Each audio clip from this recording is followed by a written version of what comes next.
Holy cow, I got in the car and my wife, look at that. My wife has gone and put a diamond studded steering wheel cover on our steering wheel. Look at that. I wasn't expecting that this morning. Actually, I don't think them's diamonds. I think them's just little glass dots. Little glass dots on the steering wheel cover. Why? Ain't she a sweetheart? Hey everybody. Jim Williams here. JWW on the move, coming to you from the beautiful paradise of Central Florida. And today I'm on the move. I'm heading down to the downtown of historic downtown St. Cloud. I'm going to begin a project today that I've been thinking about for quite some time. I don't know how long it's going to take me to do it all. I don't know if I can even get it all done. After all, I'm an old man. And a man's got to know his limitations. So we will see how it goes. Want to come along? Want to come along with me? Oh, come on along. Come on, you're already in the car, so let's just go. As soon as I got out of the car and stood out in the sunshine, I remembered that I forgot. I remembered that I forgot my baseball cap. Oh well. Research deeper into St. Cloud. I have some more. What was that? Somebody over there yelling and screaming. I don't know what's going on. I don't see anybody. I don't see any blood. Hope they're okay.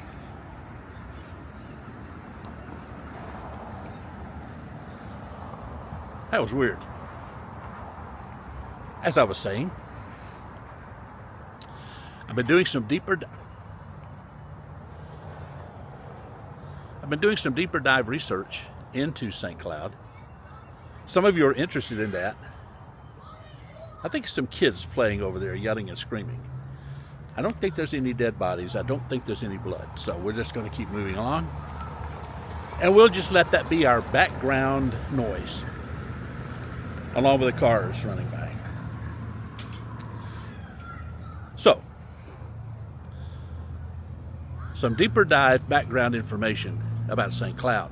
In 1870, Hamilton Diston was a Philadelphia industrialist. He came to Florida on fishing expeditions, fishing tours here in Florida. The Panhandle, I'm assuming, and probably down in Central Florida area. About that time, the federal government began offering financial incentives for people who would grow sugarcane. And up in the Panhandle, the sugarcane industry was flourishing. Mr. Diston, the industrialist, as he came down to his Florida vacations and his fishing tours, found out about that, being an industrialist, being a businessman. So Mr. Diston made a deal with the state of Florida that he would drain the swamp area south of Lake Tehopacaliga in exchange for ownership of the land. So they made that deal, and he began draining the land. In 1881, enticed by the federal money, he built his sugar plantation. I've talked to you about that before. Then in 1888, he built the Sugar Belt Railroad. I've gone through that with you in a previous video or two. And so he was moving sugarcane from the swampland, what used to be the swampland, here between Kissimmee and over to what now is Narcoossee, getting that over to market. He was using the Sugar Belt Rail to move the product over to the South Florida Railway to get to market. Well, looky what we got here. A place to sit down. I think I'll just sit a spell. Sadly, in 1891, the federal subsidies ended. And then business, of course, began to drop off as a result of that. Then in the winter of 1894-95 came the Great Freeze. Killed most of Mr. Diston's sugarcane. That, of course, caused the business to go under, and soon the sugar plantation was abandoned, leaving only just a few families, to survive. But the whole operation had ended. That's when, in 1909, the Seminole Land and Investment Company acquired that abandoned land. Then they began advertising up in the north for veteran Union soldiers to come retire in beautiful Florida. And so that is the beginning of what became St. Cloud. It was established as a soldier city, that's what it was called initially, in 1909. Retirement community for veteran soldiers in the Union Army, veterans of the war between the states. Colonel John McElroy, who was heavily involved in the Seminole Land and Investment Company, he's the one that laid out the street grid and began naming the streets, the North and South Avenues, with names of states. That's where all the state names came from. Avenues that were downtown were all Union states. When you come to St. Cloud, and you will come to St. Cloud, when you come to St. Cloud, you'll want to make note of the fact the inner avenues of St. Cloud are all named by Union states. As the town grew, however, they had to begin adding other names of other states as it expanded to east and west, and that's where states from the Confederacy were added. Now, just a reminder, the streets that run east and west are numbered streets. They're called streets. First street begins way down at the lake, and the streets run all the way up to 17th Street. I have positioned myself here at the intersection of US 192 and New York Avenue. You'll notice the busy highway. 6-lane. I'm facing west. That's west US 192 there.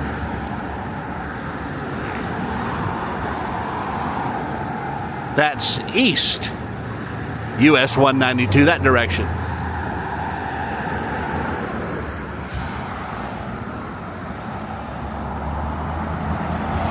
Traffic lights.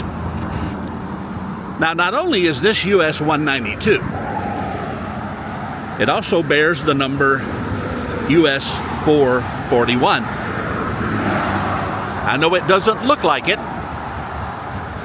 but you're looking at two highways wrapped up in one. Two highways. US 192, US 441. US 192 runs east and west. US 441 runs north and south.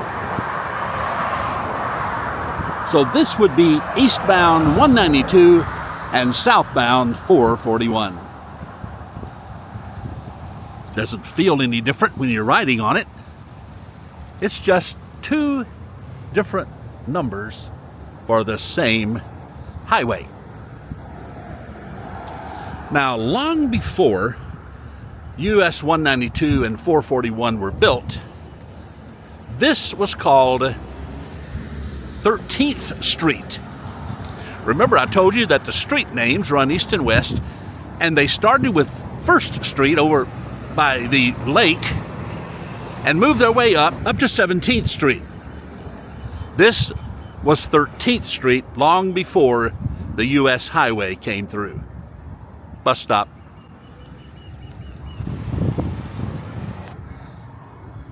Look both ways before you cross the street. And if you're real slow, look twice. All right, we're going to go over here and see what this white building is.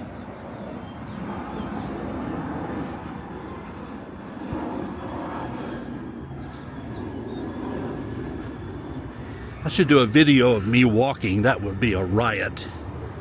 Watching the old man warble down the sidewalk. Okay, let's see what we got here. All right.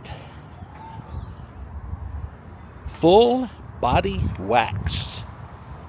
Facials, lash lift and tint, teeth whitening. Jen Paris. And there's your phone number. It's called the Wax Bar. The Wax Bar. Aesthetics. There you go.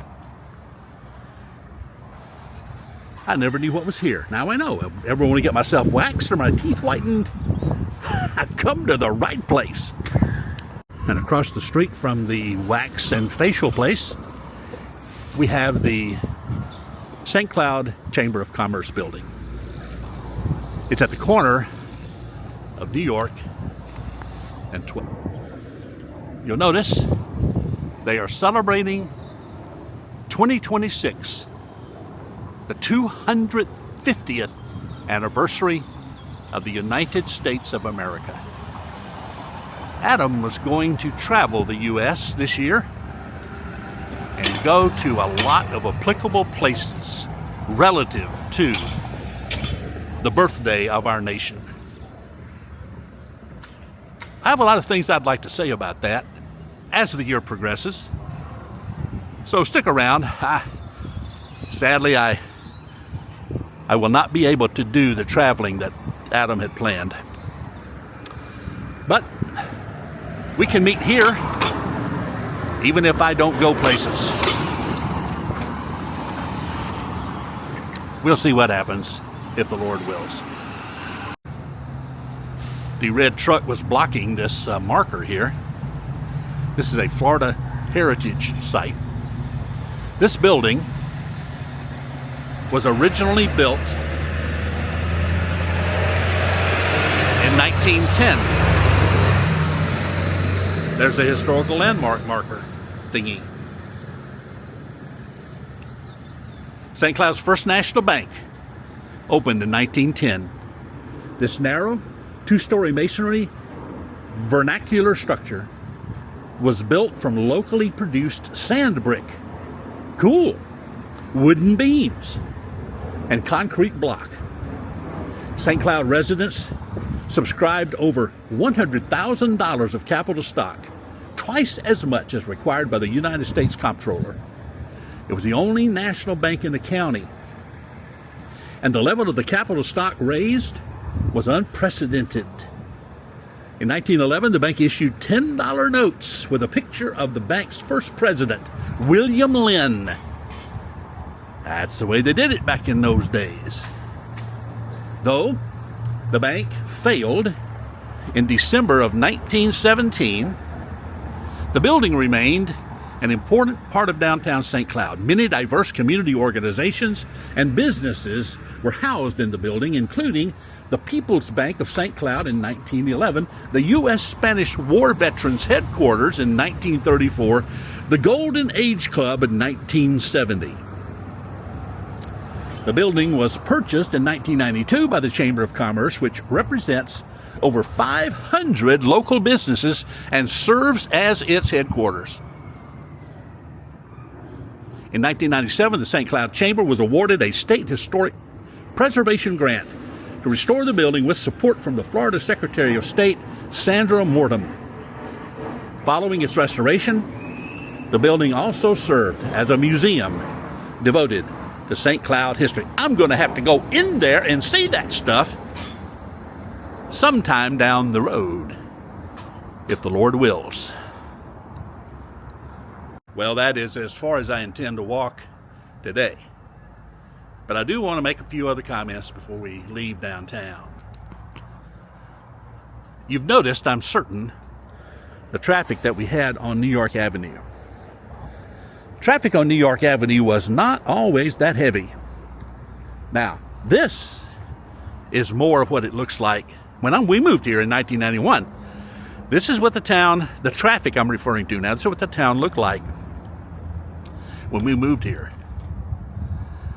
Quiet, calm, peaceful.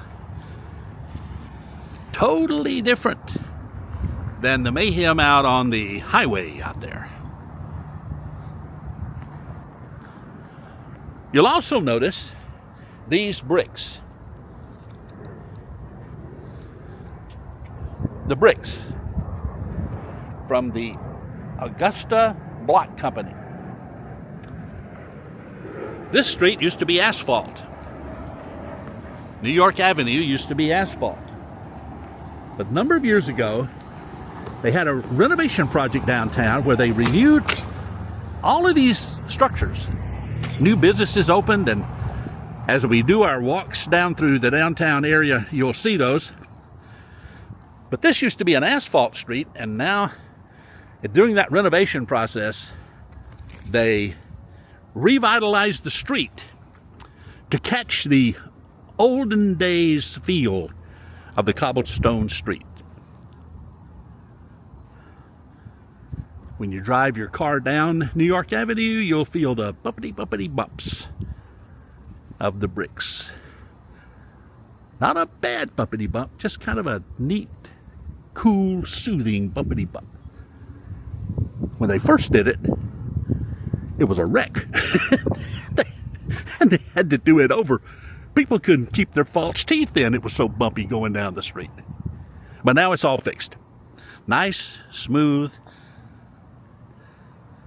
ride down the cobblestone streets. They bricked New York Avenue, portions of 10th Street, and Massachusetts Avenue. And I think they did part of Pennsylvania Avenue also. We may see all that down the road. All right, we're done downtown.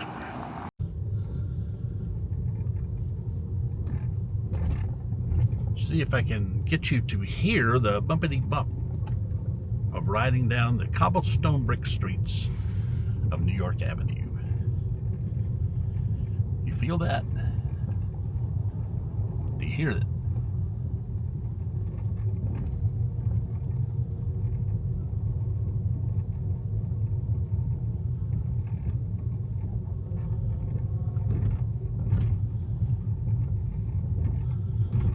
Imagine how soothing it would be if you were in a horse-drawn carriage, clickety-clacketing down the street with the metal wheels. Ah, yes. You recognize the City Hall right in front of us. There it is, in all of its splendor. Bigfoot, did you enjoy that clippity-clop ride down New York Avenue? Huh? Nothing to say? All right, then. I'm back at the lakefront. I like coming down to the lakefront. I'm sitting in the shade, not a pavilion, just a little picnic bench here. A bench? A picnic bench. Sorry. Slip of the tongue. Reverting back to my old ways from Mississippi.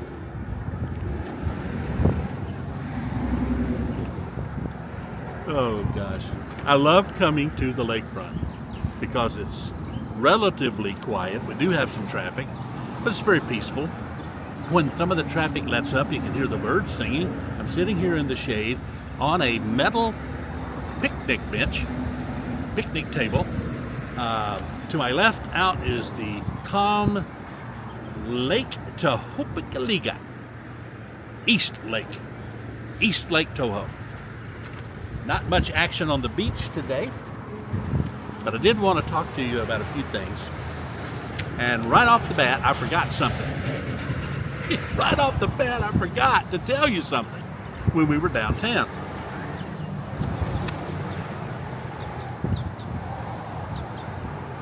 Reminds me of the story of the old man and woman who had finished dinner. They sat down in their recliners in the kitchen, in the living room, when the woman says to the old man, "Honey, would you get me some ice cream?" And he said, "Sure, baby, I'll get you some ice cream." She says, "You better write that down. You'll forget it." He said, "I'm not going to forget ice cream. I'm just going to the kitchen." She said, "Yeah, but I want some of that chocolate syrup poured on top of my ice cream." He said, "I can do that." She said, "You better write that down. You will forget it." He said, "I will not forget ice cream with chocolate syrup. I can do that." She said, "Yeah, but I want some of those nuts sprinkled on top." He said, "I'll do that." She said, "You better write that down. You'll forget it." He said, "I will not forget ice cream, chocolate syrup, nuts." Got it. So he goes in the kitchen. He's gone a half an hour. He finally comes back. He's got a tray with eggs, toast, slices of tomato. He's got a pile of grits because they're Southern couple. And he comes out and he brings it and he puts it in front of her and she says, "I knew it. I knew it.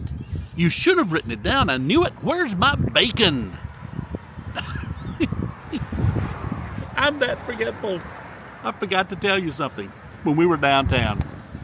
I wanted to tell you that on the last Wednesday of the month, Downtown Monthly Market happens. Downtown Monthly Market, that's when they block off the streets downtown, New York Avenue specifically. I'm not sure what other streets, because I haven't been there yet, but I'm going to go. I'm going to go. I want to check out the Downtown Monthly Market. They call it a magical evening of makers and bakers, and they shine. Because these are the top-notch folks in the city and the county that come in and set up their booths. Their booths. Not boots, but booths. They have the streets strung over with lights. They have live music, and it fills the air. This isn't just any market. It's a community celebration. So check it out. Check out the Downtown Monthly Market. The next one's coming up March 25. Now from your comments. Aberdeen's. Someone from Aberdeen, Maryland wrote me and said this was Carl Ripken Sr. and Jr.'s birthplace. Carl Ripken Jr. lived most of his young life there, graduated from Aberdeen High School in 1978.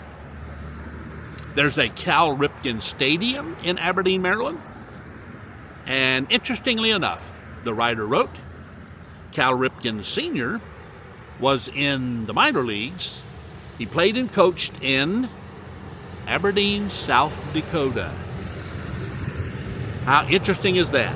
Walt was right. It is a small, small world. So the Ripkens had two roots in a city called Aberdeen. Also got a note from someone watching in Aberdeen, Washington, and they made the point that this was Kurt Cobain's birthplace and young childhood. Kurt Cobain was the leader of Nirvana, one of Adam's favorite bands. He grew up there. The town has honored him with a sign that says, "Come as you are." Wouldn't it be cool if St. Cloud put a sign up outside on the highway that says, "Join me, shall you?" I don't know if that's ever going to happen. I'm just saying that would be cool. There's a Kurt Cobain Memorial Park, a 68-foot mural to recognize his childhood home. Okay, so there you go. Aberdeen in Washington State. Then I got a note from Canada. Canada says there's a small hamlet named Aberdeen in Saskatchewan, Canada. Population about 700. 700 souls living in Aberdeen, Saskatchewan, Canada. Welcome to the Circle of Goodness. Then I got a note from a viewer in Australia. I can't do the accent. Australia? Australia? Aberdeen, South Wales, Australia. Population 1,800. 1,800. And yes, several of you wrote me and made the correction. There is indeed an Aberdeen, New Jersey. Aberdeen, New Jersey. I must simply confess that my AI made a mistake. If you know of any other Aberdeens, just leave a note in the comments below. Now, also from your comments, many of you are thanking me for the upcoming celebration of life. No, you are mistaken. I am not the organizer of the celebration. I will simply be attending and speaking. A number of other individuals have carried all the burdens and the headaches of preparing for this event. They have made many sacrifices, their personal time, their professional time. I'm much grateful for their generosity that they have extended for only one reason. And that's because they loved Adam so deeply and have extended that love to us. Thank you. I hope at least I'll get to meet some of you in California this weekend so I can personally shake your hand, embrace you, and thank you for this wonderful event that you're planning. I'm going to put a link in the description of the live stream. You can click on the link in the live stream. It will take you there and you'll be ready to go. You'll set up a notification. As soon as it goes live, you'll get a notification. Bada bing, bada boom, you will be on the live stream. Something else from the comments I want to speak to. Many of you have lost children also.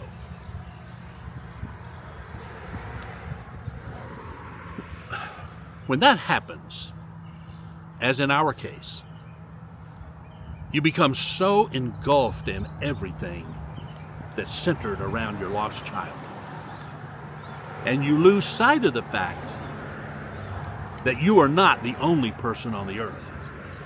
Other people are hurting. And these folks who also lost their children, not just children, but other loved ones, spouses, parents, grieving their loss as well. I mean, some of them happened right about the same time that Adam died. So they had a double crushing event in their life. My heart goes out to you. You understand our hurt, and we understand your hurt. And I just pray that you will seek comfort and strength from the Savior as you deal with your grief. A grief that will never really go away.